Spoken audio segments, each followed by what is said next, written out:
A scene like this. Cardiff, April, 1896. It happened again this afternoon. A bench in the park, and I sat looking up at the trees.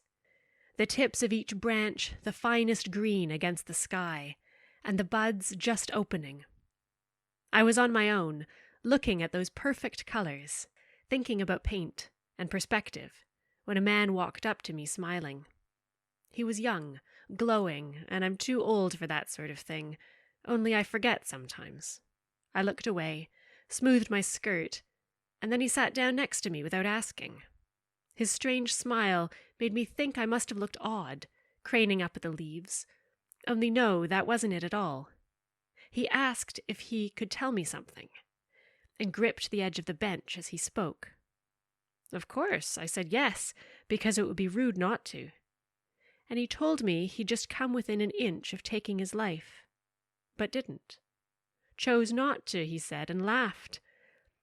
Then he said it had felt inevitable for so long, and he'd gone to the train station at the right time, watched the clock, and when the train appeared, the 2:37, which doesn't stop, just thunders through, the thought struck him that he didn't need to jump after all. He could walk in the park instead, and so he did, and here I was sitting, looking up at the light, and wasn't it wonderful, that light? He looked so thankful, and for something to say I asked what he was going to do next, and he said he might like a meal, even if it was only the middle of the afternoon, a proper meal, with a white tablecloth and a glass of wine. Yes, a glass of white wine, like all this bright spring light. The right thing to do, after all. Well, I said I must go, and he said of course, as if it actually hadn't occurred to him that I might hear that talk as an invitation. I stood up, and he said wait, and took a book from his pocket, tore out a page, just ripped it right out without pause or thought, and wrote his name and address right over the printed text. Here, he said, for you. Thank you. I took the paper, and he smiled again. He didn't want to shake hands, so I folded the paper and put it in my pocket. And it's on the table now, there by the window. There's a small breeze blowing in, ruffling the shears and catching the corner of the page, lifting it. White tablecloth, white page. I don't know what book it's from. I don't recognize the story. So things like this happen. I collect them, these small scenes. People tell me things, or I find myself in the right place at the right time and witness something. Bright, dangerous and frightening, or as something beautiful just under the surface. I don't seek them out, these small moments splintered away. Maybe it's luck, or something else. It isn't new. I've always seen them. 10 years old. Winter, and it's midnight. I'm the only one awake in the house, maybe on the whole street. Everything is quiet, and I'm vividly awake. When I open the curtain at my bedroom window, the moon pools in onto my feet and the cold floor, and I'm startled, because standing in the garden watching me is a fox. Bright moonlight makes the shadows blue, and the fox is motionless, bright against the snow. A line of silver edges his fur, and his eyes are fixed, watching. He must have been watching before I opened the curtain. I feel he knew I was here. Now neither of us want to look away. This moment, this scene, perfect, until the clock in the hall chimes, and I'm startled again, the curtain falling from my hand, and the room dark without the moon. I look back to the garden, and the fox is gone. Later, in bed again, with my head on my pillow, my feet warming, I can see him, imagine him walking away down the street, in the night's light and shadow, thinking of me, thinking of him. 18, and a young mother on the street stops me, pinching my sleeve and holding me tight. She tells me I'm just like her sister who'd run away, married a sailor, refused to write. I smile awkwardly, and her thumb tightens on my arm. Yes, she says, convinced. You have her look. You are just the same. Her baby starts to cry, and she turns away. She had a green ribbon on the edge of her collar, a soft browny green, just the color of the bruise on my arm before it healed. Younger, just younger. And a man comes up to me while I'm painting in the gallery, my mother on the other side of the room. My mother is younger too, standing straight and looking the other way when the man steps close. He wears clean eyeglasses and a white beard, and tells me his wife has been putting poison in his afternoon tea each day. Just a pinch, but he knows. He's seen the packet under the sink, and one blue grain on his saucer. But he has decided he isn't going to be difficult about it, because what does it matter? He's old, and has had a good life. She must have her reasons. He looks at my canvas, smiles as if he's relieved to have spoken, then offers me a peppermint from a little tin he extracted from his pocket. The mints inside are robin's egg blue. He smiles again sadly when I say thank you, but no, holding up my painty fingers by way of an excuse. I don't tell people about these scenes. By people, I mean my parents, of course. They'd worry, and they are so good to me, encouraging me, generously buying me paints, canvas, all the books on the shelf. They used to say this was all part of my education, but these days it is different. We look after each other.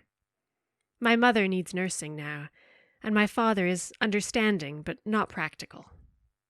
He says I will always have a home there, as if he honestly thought I could imagine a way to leave. He wouldn't understand about scenes. Besides, they're difficult to talk about. I don't think they mean anything. They don't point anywhere or connect. They aren't the sort of moment that can be explained. Light prismed on a polished table. The perfect curve of a fallen petal. 6 years old, and my mother reading, my father in his smoking jacket, and the tea tray on the table. I'm sitting on the floor with a book, quietly, so possibly he's forgotten I'm there. He reaches out his hand and plucks a sugar cube from the bowl. I see him holding it, and he sees me. I look to the sugar cube in his fingers. It's so white and perfect. He turns his head, looks at my mother's face, and she looks up from her page. When she sees him, she slowly opens her mouth. A perfect, silent O. He puts the sugar cube on her tongue and she closes her eyes. For a second, I think I know this game. A choosing game. Crunch or suck. Sweet, sweet, sweet. But then I see his smile. And she opens her eyes. And now she's smiling too, and I don't understand at all. But that sweetness hits me anyway. I can taste it on my own tongue. I can taste it even now. My father knocks on my bedroom door, wanting to know if I'm ready for the evening. Almost, my hair, you will be perfect.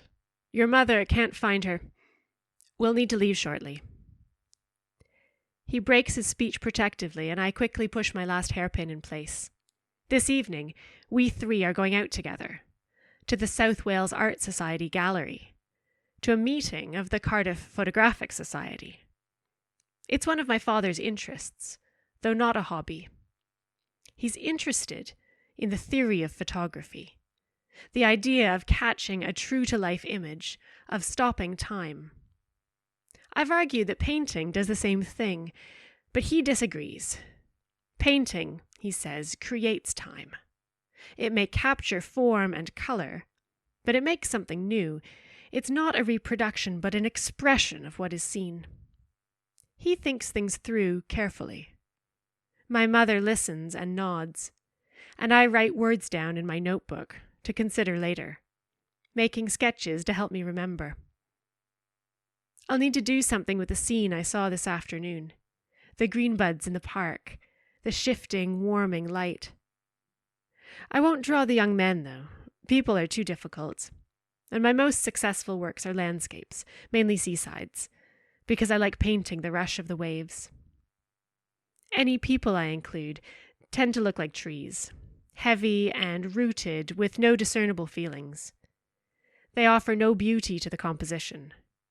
At best, balance. Downstairs in the corridor, my father clears his throat.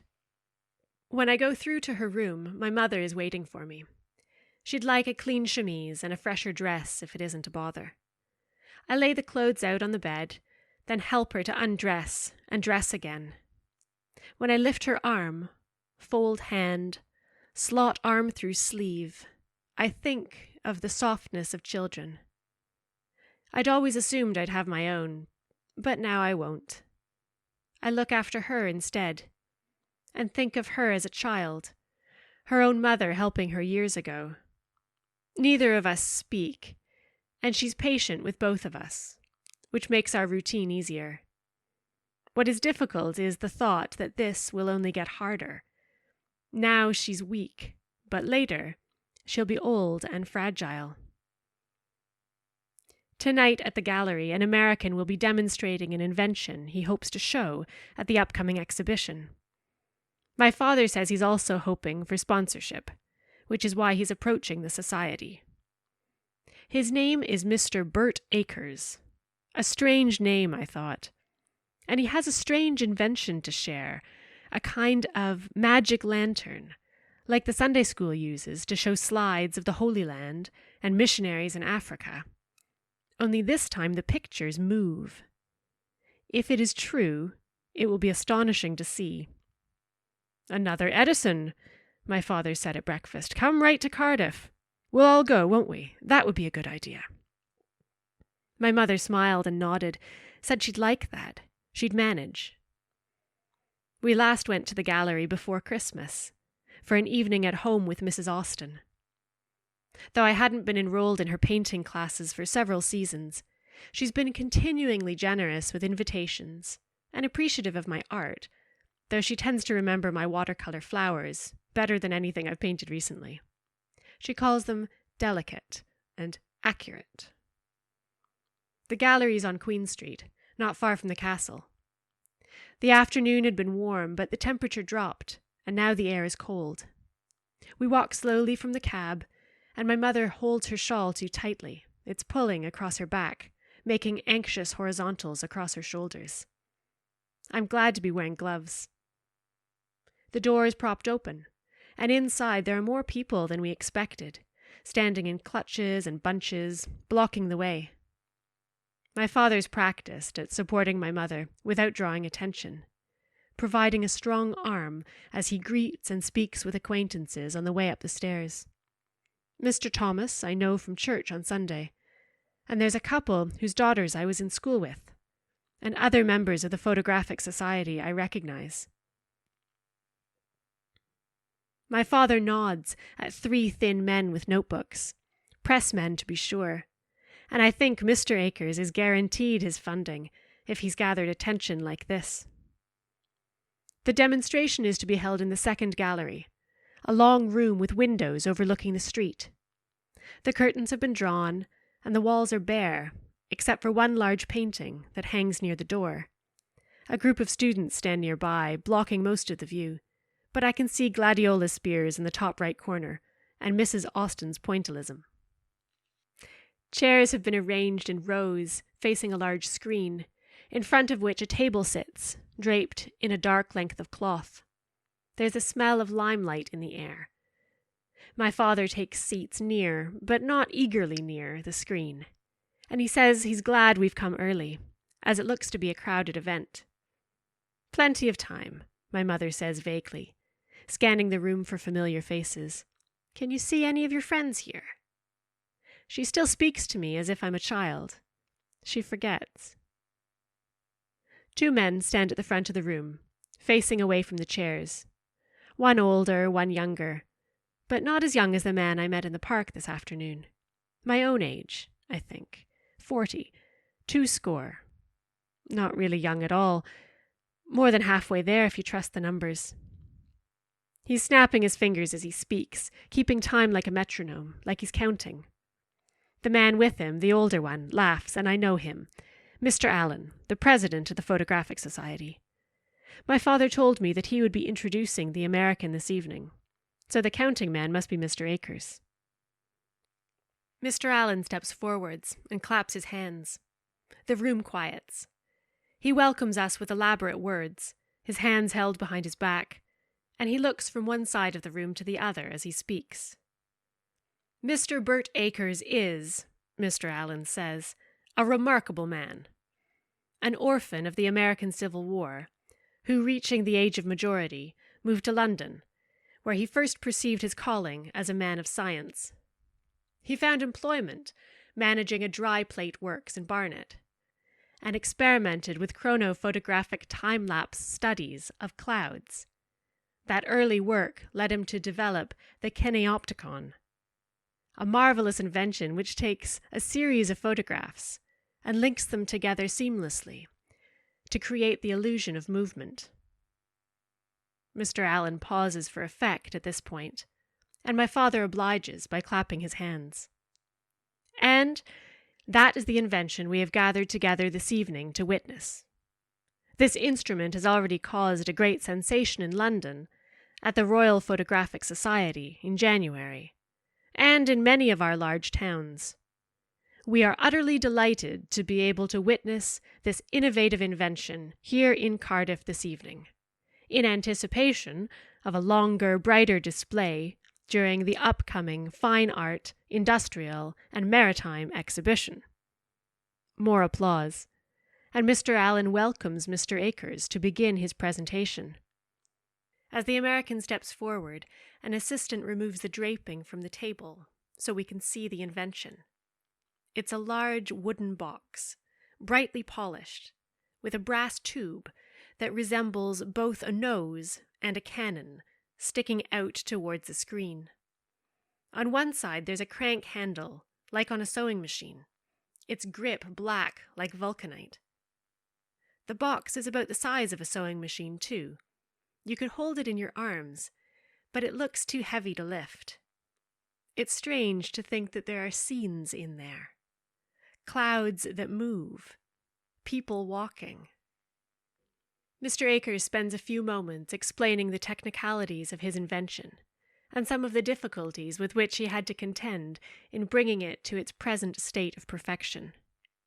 He is using limelight tonight, so the pictures won't be as clear as he'd like, but at the exhibition there'll be electric light instead.